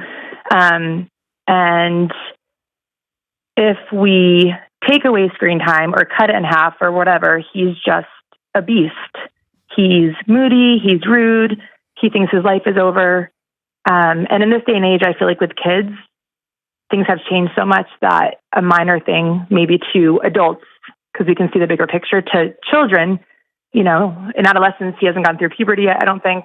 I think to him, it's the end of the world. And is it okay for him to feel that way? Should I do something different? Should we talk through it? Yeah, there's a lot here. Your assessment of what kids can handle and not handle is a little bit off. It's not quote unquote. Okay. So I heard somebody is probably 6 or 7 months ago, and I track with them 1,000%. They said, I'm sick of people saying the quote unquote these kids these days. Okay. And he went on to say, the kids have not changed. They're exactly the same. It's the adults in their lives that have changed. That's fair. Okay. So you and me as parents of youngsters, young teenagers, and young kids, it's us that have to do the management, not these kids.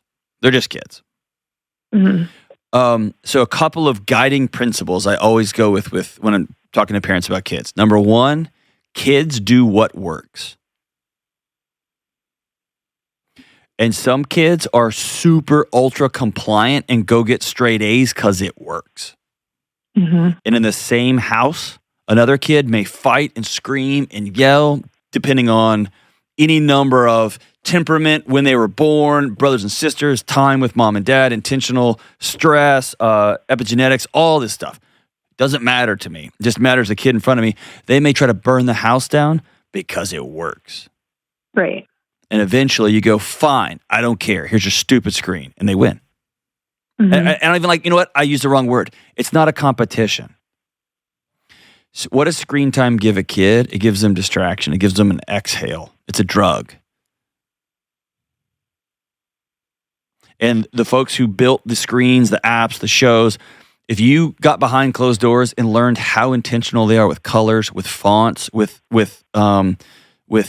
change rates, with the flicker rates, it is precision science, as though they are crafting pure heroin.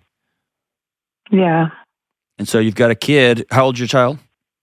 He just turned 13. Okay. So when he's screen, is it phone? Is it texting? Is it social media? What is it? We're pretty strict. He likes to play Fortnite, and he thinks the time allowed is for babies, and it should be more. But what is Fortnite for him? Is that a way he interacts with his friends? Yeah, he talks to his friends, but he's also pretty outdoorsy with his friends, too. So he's getting a lot of outside time, too, with his friends. Okay.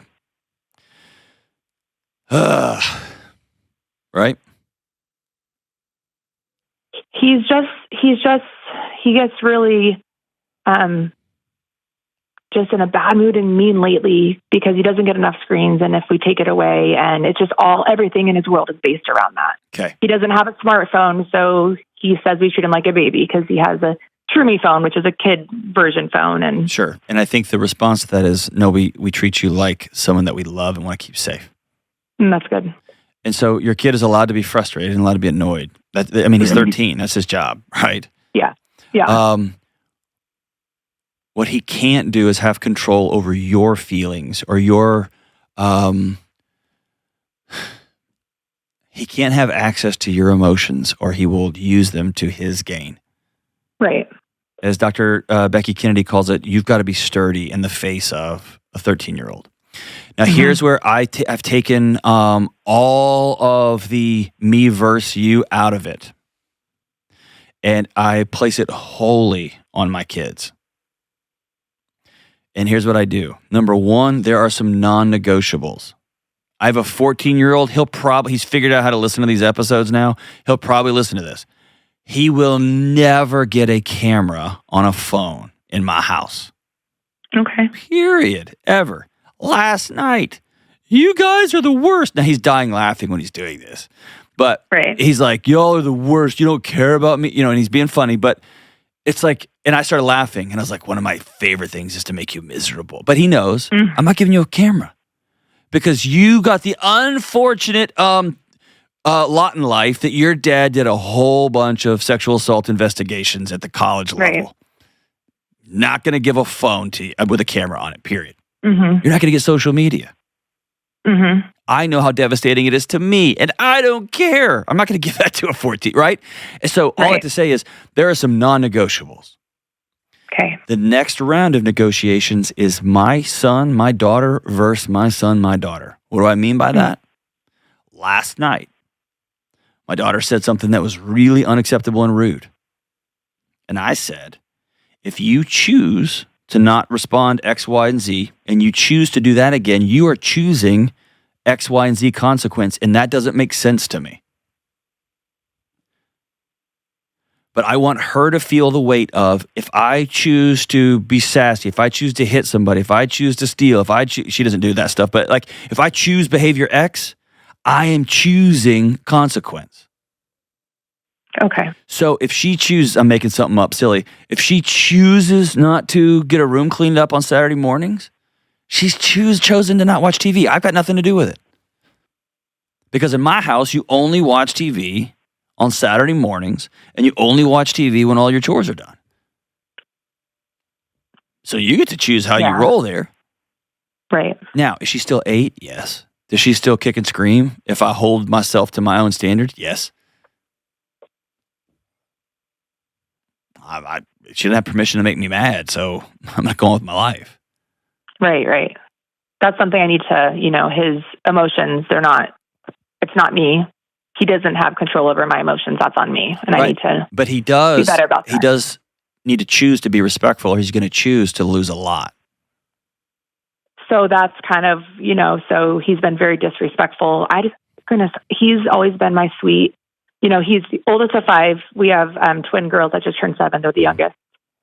And he's always been my sweet, responsible, one. And in school, he's in 7th grade. He's in all advanced honors classes. He does a great job. And he's like, Mom, I'm doing my stuff. I'm doing what I'm supposed to do. It's not fair that you are controlling, my screen time. Your safety there's not an ROI on your safety. Yeah. There's just not. Yeah. So when he acts in a way and he thinks his life is over and he goes in his room and he doesn't want to come out, he doesn't want to do normal life because he thinks his life is over. Do I go engage with him? Do I give him space? Do I talk through it? I would give him a little bit of time because he's learning to regulate his emotions. Okay. And then he gets to choose to take a walk with you around the block. Because here's what he's asking for. Can I have some private time with my mom or my dad? Can I have some full attention connected time? Because I used to be the only one here. And now my life's exploded. There's 14 people running around here and there's 2 twins. Yeah. And that plays on your mom guilt because you never have enough singular time with any of your kids. Right. And so you get frustrated and y'all both have this emotional back and forth game. And then he says things like, I'm doing perfectly. Why do you hate me? And you're like, fine, play your stupid game.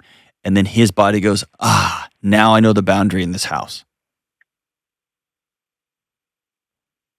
Yeah. Do you get what I'm saying? Yeah, I know that makes sense. So you, first mom and dad, y'all have 5 kids. I want y'all to double down and triple down on rebuilding your marriage. Because that tension ripples through the house. Yeah. How old's your youngest? So there are twins, and they just turned 7. So we had 5 in 5 years. The twins were a big surprise. The 4th one was a surprise. Then there were 2. Ayo. Okay. It was just nuts. What y'all haven't done is reimagined your marriage with 5 people. Yeah. Under your care. What did dates look like? What does sex look like? What does laughter look like? What does us going outside and we're having mom and dad grown-up time and all the kids need to go away? What does that look like? See, I feel like that's actually one area where we have made a priority. Obviously, we're not perfect at it, but like we do a date every single week. Sometimes it's biking to Starbucks and bringing cards. Sometimes it's more elaborate, but we just went out of the country together for a 15-year anniversary and left all the kids. Oh, okay. I'm way off on that. I'm wrong. That's perfect. Yeah, we do. We spend a lot of time together. One night a week when the kids go to bed, we try to not watch a show, and we like playing board games or cards. So we're not perfect by any means, but we definitely want to show our kids. I've heard from you, from others, that our marriage is more important. Yes, and perfect. He's going to come to me when he gets home before the kids, and my kids see that. We kiss in the kitchen, we dance, all the things, and they say you, and I think that's so perfect. healthy. It's and exactly when our twins. Yeah, when our twins cry when we go on dates, because they still do. And then the kids stay home by themselves now, which is amazing. Yes. But when they don't want us to go, we tell them, us having a good marriage is the biggest gift we can give you guys. Well, dude, so I'm wrong on that one. Y'all are nailing it. Next step we're not perfect, but we were trying. Well, of course, y'all are more perfect than most.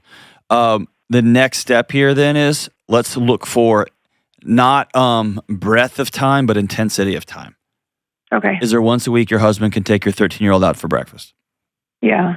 Can we just make that a commitment? It's unbudgeable. I mean, and that's not even a word, but no one's going to budge on this. Your son's going to kick and scream. We will do this once a week. Yep. Kid gets to pick the restaurant. Can you or him do that? Probably more likely dad, because you've got other chaos going on. Yeah, and I think it's good for them. But can we do that? And then in those conversations, and to a 13-year-old, love equals depth of time. Intensity of time. Is there no screen? Is there just my father or my mother looking across the table and saying, how's your day? Fine. They're not going to answer you, and they're not going to answer you. The next time it's going to be boring. The next time it's going to be boring. And then one morning after you and your son have gotten into it, your husband's going to look across the table and say, hey, you will not disrespect my wife in my house. Yeah. Yep. And then your son might say, Dad, it's not, I'm missing out on things at the lunch table. I don't even know what's going on in my friends' lives. Right. And as my son told me once, at least you had a phone on the wall that you could talk to your friends. I got nothing. Yeah. And so I actually called an expert, like one of the best, like first-person shooter game players I know. They're amazing. And they also happen to be a SWAT hostage negotiator. And I said, do you let your kids play Fortnite? And he said, absolutely not. Okay. Because of the controls of other people joining games. Mm-hmm. I said, what about Minecraft? And he said, it would depend on the kid, but that has a better closed loop of games.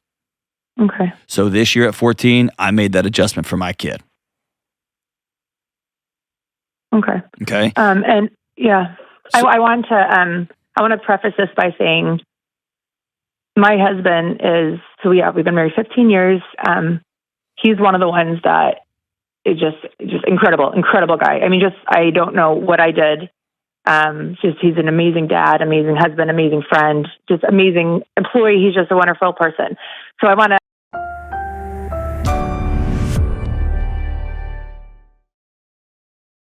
Hey, Jess. Hi, how are you? I was good until Kelly told me I'm perpetuating misogyny, but here we go. So what's up? All right. So my question is, how do I talk to my 5-year-old about lying while still making him feel like he can come to me and be believed and heard about anything that might be causing him problems? Oh, okay. While you're telling me the story, I'm going to look something up because a buddy of mine just texted me about this. All right. Keep going. Yeah. So as a little background, this is amazing. I'm so excited about this. How cool is this? Okay, go for it. As a little background, I work from home and my kids are mostly with grandparents. So I always have a little bit of a pulse of what's going on in the house, how things are being handled, everybody's mood. So I am lucky. I know that when he comes to me that he's safe and he's not being hurt, so I don't know how to handle it when he comes to me and says, oh, Mom, no one's being nice to me. My little sister bit me and, Grandma punched me or something wild like that. That is, I know because I'm lucky and I have the background that it's clearly coming from his active imagination, but I'm just not sure how to handle that and make him feel heard. And like, if he ever does have a big issue or, God forbid, someone in authority is not treating him well, that he can come to me and be believed, but also teach him that he can't say that. Well, oof. So now you've gone and complicated things, Jess. Anytime a kid tells me somebody's hurting them, somebody's touching them inappropriately, somebody's hitting them, especially an adult, I always want the first words out of my mouth to be, I believe you. Right. If it is grandma's attacking her dragon on me, well, even then, that might be... here's where I always go with it. I believe you. Tell me more about that. Right. And then I'm going to ask for some more specifics. And then, very similar to how I respond with adults and college students when it comes to like suicidal threat, right? Is as your parent, I cannot allow anybody to hit you. And I'm going to have to go sit down with grandma and granddad because this can't happen. And then there becomes an understanding of a consequence if you tell a story. And then sometimes a 5-year-old's old enough to begin to grasp what's real and what's not in a more concrete way than like a 3rd or 4th grade. They're not fully there yet, but they're getting there. And there's a couple of books I'm going to recommend to you. That's what just me and my buddy, Dr. Lynn Jennings from the med school there at Tech. We were just texting about this yesterday, 2 days ago. So I'm going to give you some books that you can read that would be age appropriate for 5-year-olds that y'all could read. But if it comes to physical violence or it comes to sexual inappropriateness, I want to sit down and have some more questions. So when you do that, you said your background lets you know this isn't true. Tell me more about that. Right. And that's the thing. And that's because it is, like he said it in that way, that's how I want to respond. I want to respond with, I believe you. But I also, and that's where I'm lucky because I know that in this case, that wasn't exactly what happened, right? But how do you know that? Because I can kind of hear everything that's going on. But I still want him to. And it's probably very true that his little sister bit him. that's very, very likely true. But so I want him to give me an example of a lie that's made you go, eesh. Well, that's probably the main one that I just used. That's probably the one that was the most. Is he lying other places? He will say things that I can tease out are not entirely accurate. Like, he'll say things like, when no one was playing with me, and, when I ask more questions, I can understand that he didn't feel comfortable asking to join in a certain game, or there was one moment where he was feeling left out, but otherwise things were going okay, that type of thing. Yeah. So often I think when kids put emotional things on the table, it's almost always a skills issue. Meaning we hear that as adults as an emotional, overdramatic, or sensational story. Those kids left me out. What they are really asking for is, how do I get to play with them? And it's a skills issue. Oh, you have to go over there and ask them. You have to say, I would like to play too.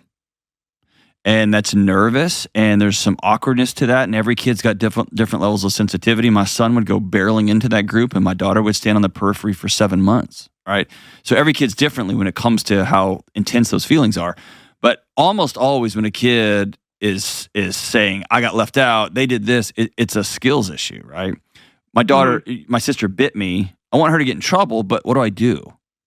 Here's what you do when sister bites, right? So tell me about grandma hitting your kid. How did that story come out? It was the type of thing where I think he came to me because he wanted, he knows I was working, and I think he needs a reason to go. He knows he's not supposed to interrupt, right? Okay. So he needed a reason that would be consequential to interrupt, right? And have my attention and everything. And so I think that's where it came from. I've watched grandma interact with my 3 little ones a lot, and, handle things well. I can hear, like I said, I have a pretty good sense that was not, accurate. Maybe she was, worst case scenario, maybe she, pulled him away from little sister if little sister really was going to bite him or something. And he, interpreted it one way. But so at the end of the day, like you said, I want to make sure that he knows if he feels that way ever, he will be believed. Gotcha. Well, and I that would be a great moment. Like if that's just how that played out, that'd be a great moment to say, well, number one, grandma's job is to make sure both of you are safe. Mm-hmm. And she pulled you away from little sister because little sister was hurting you. And that's grandma's job. Show me about this punch and let him reenact it. Mm-hmm. Okay. Yeah, that's a good idea. And let him say, oh, it looks like she just pulled you out of the way. Yeah. Here's a pull and here's a punch. And so we're teaching him, right? These are just tools and skills. And occasionally, this is what a forensic child psychologist will do, or a forensics kids therapist will do, is through play, they will be able to, a kid will retell a story and show things like, oh yeah, that didn't come out of a kid's head. That happened, right? And that's how they get to it, because kids can't just articulate everything. But asking him to recreate it and then norming things. Yeah, that's exactly what a grandma's supposed to do if her beloved grandson is getting bit. Right. Is to pull him out. That's great. That's not a punch. This is a punch. Don't actually hit him, but you know what I mean. And it's just teaching. Right. Here's the difference. There's 2 books that Dr. Jennings sent me. And we'll link to them in the show notes here. One is called The Berenstein Bears and the Truth. And these are children's books. These are kid books. Berenstein Bears and the Truth by Stan and Jan Berenstein. We all read Berenstein Bear books when we were kids. And there's another one called What If Everybody Did That? And a follow-up for older kids, What If Everybody Said That? By Colleen Madden. I've never read any of these books, but I pretty much trust anything that Dr. Jennings tells me. And so she said these are great books for sitting down with a kid who is struggling with telling the truth. And they're just little learning books that you can read over and over and over again. And here's the beautiful thing about children's books. Same is the book Some Parts Are Not for Touching, right? It gives you a conversation that you can point back to if it comes up, Granddad kicked me in the face, Mom. And really, it's your child is trying to connect with you because he misses you and he knows this is a way you'll stop looking at the computer and stop working and engage him, right? So he's going to have an incentive to come up with the sensational stories because that's what gets you the thing he wants more than anything in the world, and that's your attention. That you can point back to these books, and that might be a cool way for y'all to connect it over that.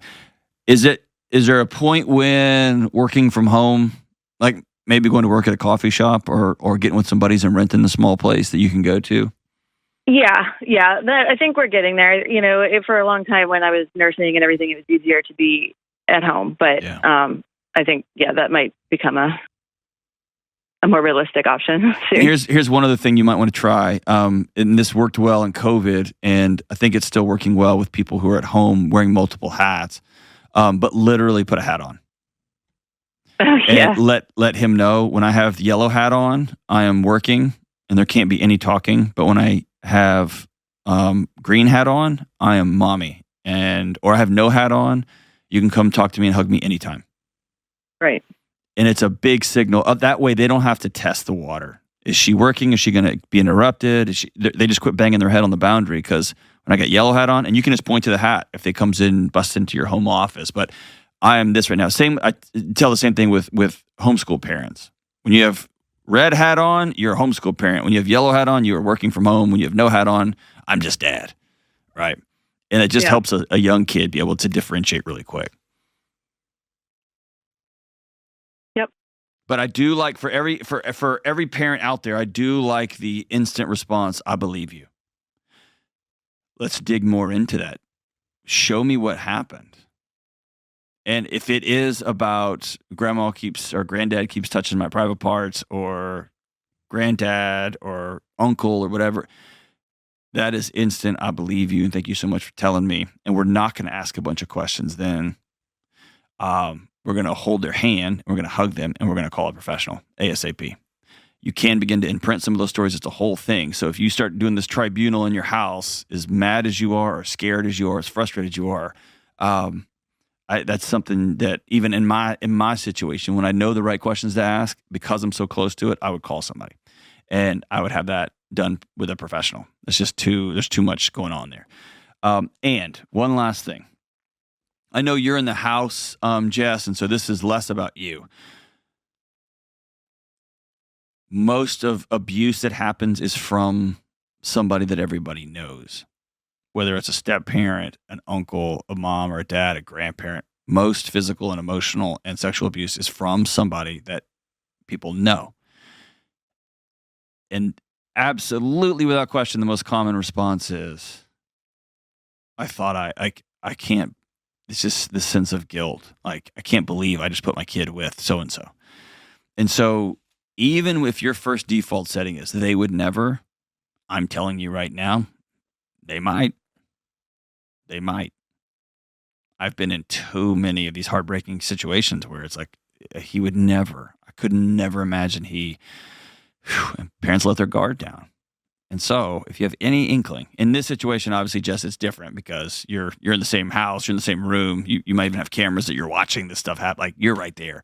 But if you ever think, like, everything's cool, and your kid comes home and suddenly their mood changes, suddenly their grades fall off a table, suddenly they say, so-and-so keeps hitting me or making me uncomfortable, or I really, really don't want to be around that person, and they get real clingy and they start weeping really hard, that's when we're going to ask more questions. We're going to ask more questions. And I'm not going to be less vigilant just because they have a title like uncle, or they have a title like brother or sister, or they have a title family member or friend. I'm going to be vigilant. So thank you so much for the call, Jess. That's really important. If you're interested in these books, check them out in the show notes. They're available for really low cost on Amazon. Worth going to check out.